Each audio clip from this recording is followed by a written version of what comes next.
Start to listen to the word on computer or on your tape or in your phone or whatever. The amazing thing about technology is you can do this anywhere now. You used to couldn't. I used to have everything in writing. I'd read it because I, bring it out of there and I pick out whatever God was saying. When he gave me a verse, he said, stand on the verse. I literally put it in my shoe and stood on it. But that's me. Until I understood it, I said, I'm going to learn this thing. You want me to learn? Up to your feet? Yes. No, it wasn't just that. It's just that I just said, I'm going to stand on the word. So I put it in my shoe, and every day I had to stand on that word because I didn't know if he'd do it or not. I said, you said you'd do this, and I'm going to believe. And I'd say it over and over. When it come to my memory and I'd think about something, I'd remember the verse, and I'd say the verse, and it sounded funny. I did crazy things to start to learn stuff. But it works for me because I have to do something so different for it to shake my old patterns out, because my old patterns were so ingrained. It's like a rut. It's like a rut in your life. It's not just a path to me. Mine was like a flipping rut.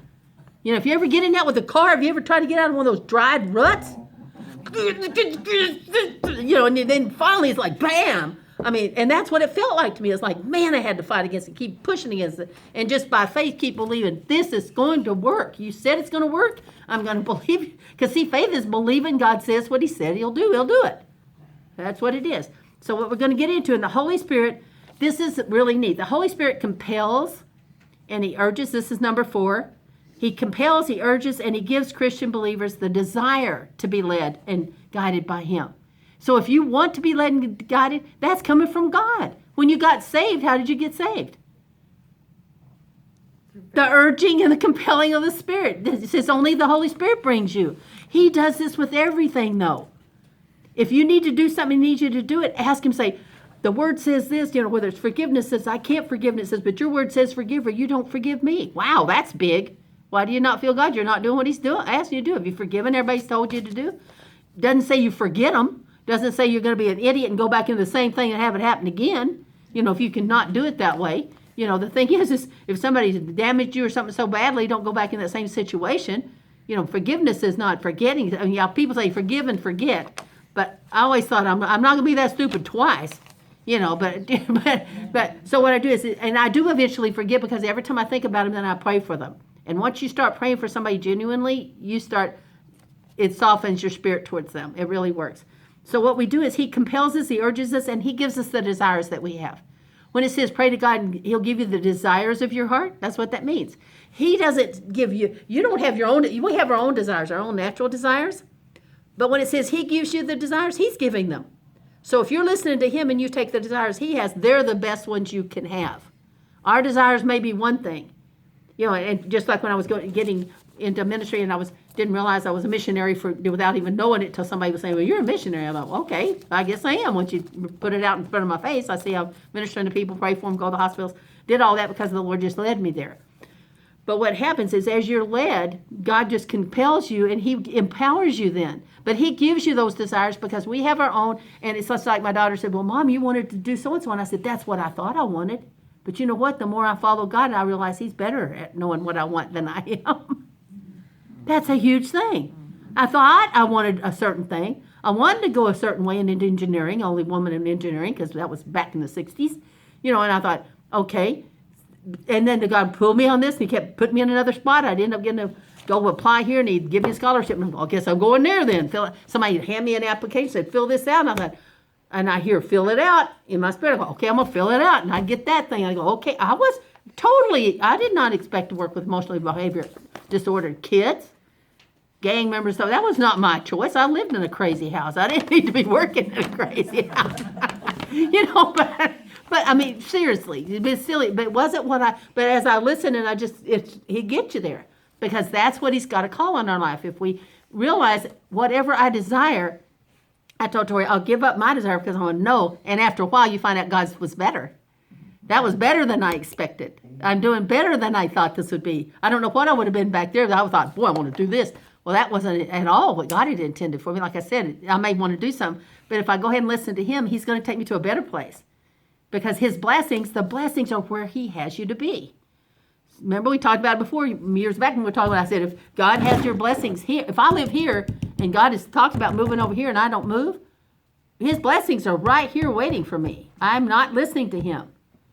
Do you see what I mean? Until I got up and moved to that certain place, the blessings started opening up and I went, whoa, I should have done this 3 or 4 years. How come any of you ever said, how come I didn't do this? I thought about this 3 or 4 years ago. Why didn't I do it then? Boy, it took me a long time to figure this out. I'm kind of like that. It takes me a while to figure things out sometimes.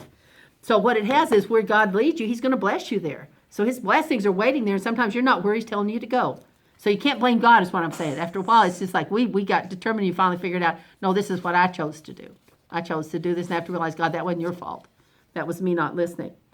So what we do is when he constrains us, this is so neat because he leads us and he guides us. The Holy Spirit drives us by genuine love. He's the genuine love. Why? Because he represents God. God is love. So he genuinely loves you, and he has an affection for Christ, and and rather than a duty. It's not like, oh, he has to help us. Do you see what I mean? Holy Spirit's not, they turn on the switch, he has to provide the power. No, he wants to. He desires to. He's from love. He is love. And so when he does everything he's telling you to do, it's out of love. How many times and you'll get disciplined. You'll find out here how the Holy Spirit will discipline us. It's so neat. But see, what's neat is we're doing things, if we listen to him, we have less and less difficulties that we'll have. Now, it doesn't mean our lives will be always the best, because mine got worse. I thought he brought me to hell to teach me. But that was the best learning thing I could have ever gone. Because without that, I wouldn't be where I am today with the knowledge that I have in the Spirit. Because I went through hell and I'd have to say, help, help, help, help, and show me, show me, show me, show me. And he would. And if I do it, I'd learn more. And I think, wow, okay, this is working. It didn't work real easy at first. It's because all my thoughts were different. I was trained differently. My teaching in school and college was different than what he was telling me to do. And when I listened to him, it worked. So as you learn that, you get confidence in believing him. Does that make sense? So the more I listened and was led by the Spirit, the more confident I began to understand when he tells me something, I'm going to do it. When he told me I'm marrying Ed, I did it. Wasn't my first job. I was like, oh no, this is this is honest. When I first met Ed and he said the word that God had told me, your husband's going to, the man that you're going to marry, because I asked give me something to know if I'm supposed to get married again, because I thought, nope, don't ever want to get married again.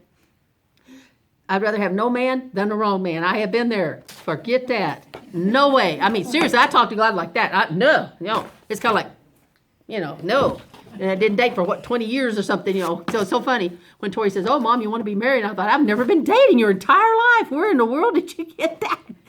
But she knows the Lord. And so what had happened when I met Ed, I said, that is exactly the type of person I would not date. I knew immediately, discerning. Honestly, I knew immediately. I told him, God, what are you doing? And he quoted, because the God had told me, he's going to say, God sent you to me. And the first time I met him, he says, God sent you to me. And I just went, and I literally said, would you say that again? He said, what? And I said, the saying you just said, God sent you to me. That was 10 years earlier, God had told me. I thought, no way, God, what? This, and I knew, why would God tell me? I even told my sister, if this ever happens, I'm going to tell you what God just told me he's going to say. Called her up and said, you're not going to believe this. This is 10 years later, this guy comes up, geez. And I knew, but also what it was is I had enough of God in me to know I'm called to come alongside this man. Was it easy? Absolutely not. Because everything he did was like, and I can't even explain to you some of the stuff he did. Believe me. And I think, what are you doing? It's like, and I didn't want to marry Jesus. I mean, all of us as women would love to marry Jesus, but there's only one perfect man, and it's not ours. So, but they can come pretty close. But after 10 years, I started to kind of think, okay, I told you about that. We turn around, and then he started to get better. Now, 16 years later, he's the man that he's intended, that God has called him to be. Not perfect, but a decent man.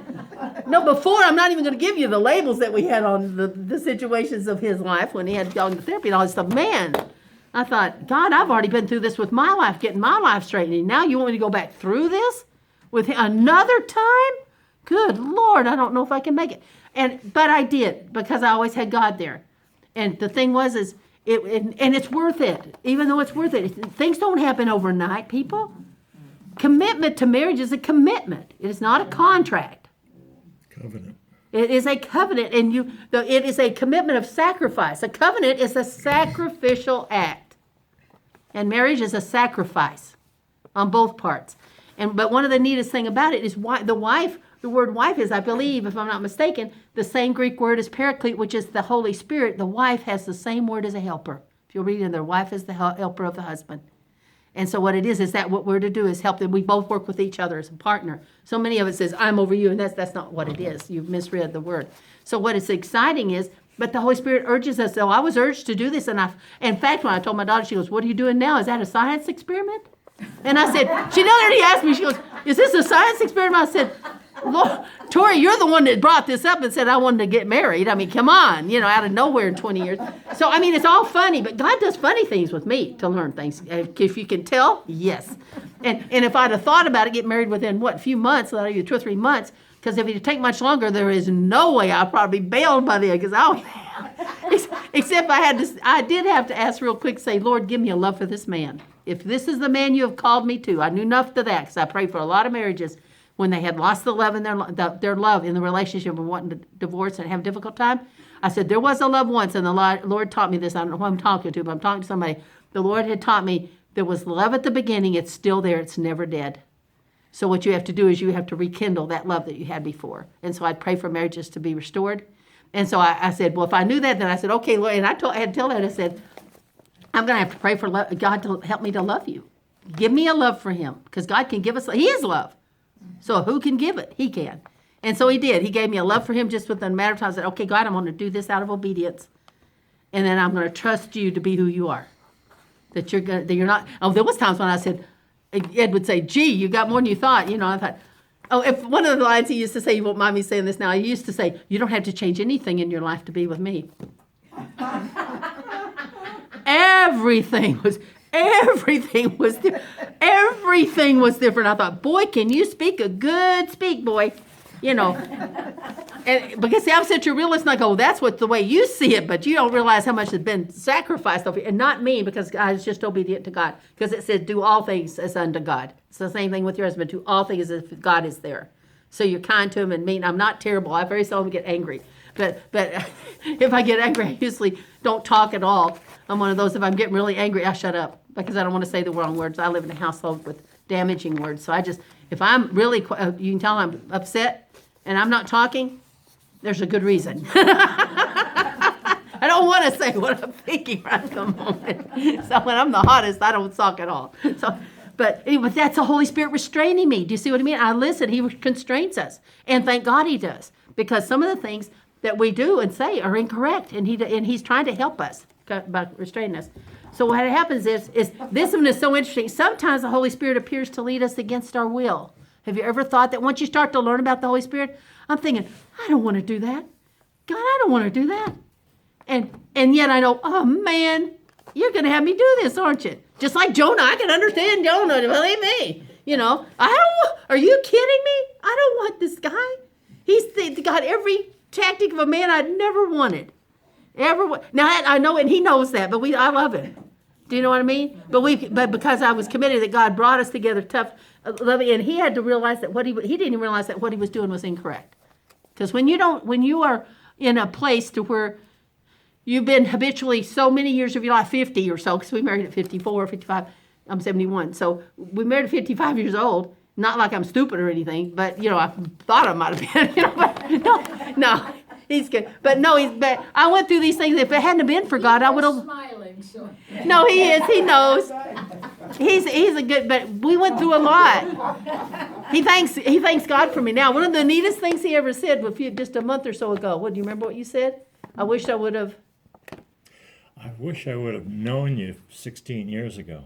Now, isn't that a statement? And I said, I wish you'd have known me too, because I haven't changed.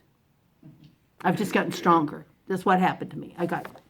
I am determined if this is where God is having me and this is what I'm doing, we're going to do this, God. But because of the problems I had, we had a problem marriage for 15 years. Now in our 16th year, Yeah. I know her and appreciate her. So how hard it seems, no matter what you're going through, it's going to work out, because God is not mean. I used to say to Ed, I said, this is not a joke. God's not going to bring me in here that you're going to be like this forever. He can't do that. That's not God to me. And I did have to go before God and said, I can't do this anymore. What do you want me to do here? 10 years in, I am emotionally rent, helping him. But then he told me what to say to him, and it started turning things around a little bit, So it's important to know that he has your best interest at heart. That's what we have to realize with the Holy Spirit. Man doesn't always. Man usually has an ulterior motive for why he wants you to do something. manipulation and control. You have to watch that, and the Holy Spirit can let you know what that is. So is that helping on that? And then when you get to this thing that says, be familiar, let go and let God, what we're doing is we're letting ourselves die to self. Letting go and you ever, in the 60s, I was so upset for years. They go, well, just let go and let God. Just let go. Y'all might not have grown up in that. I did. You let go and let God. And I said, how in the heck do you let go of these things? You keep telling me to let go, but how do you do that?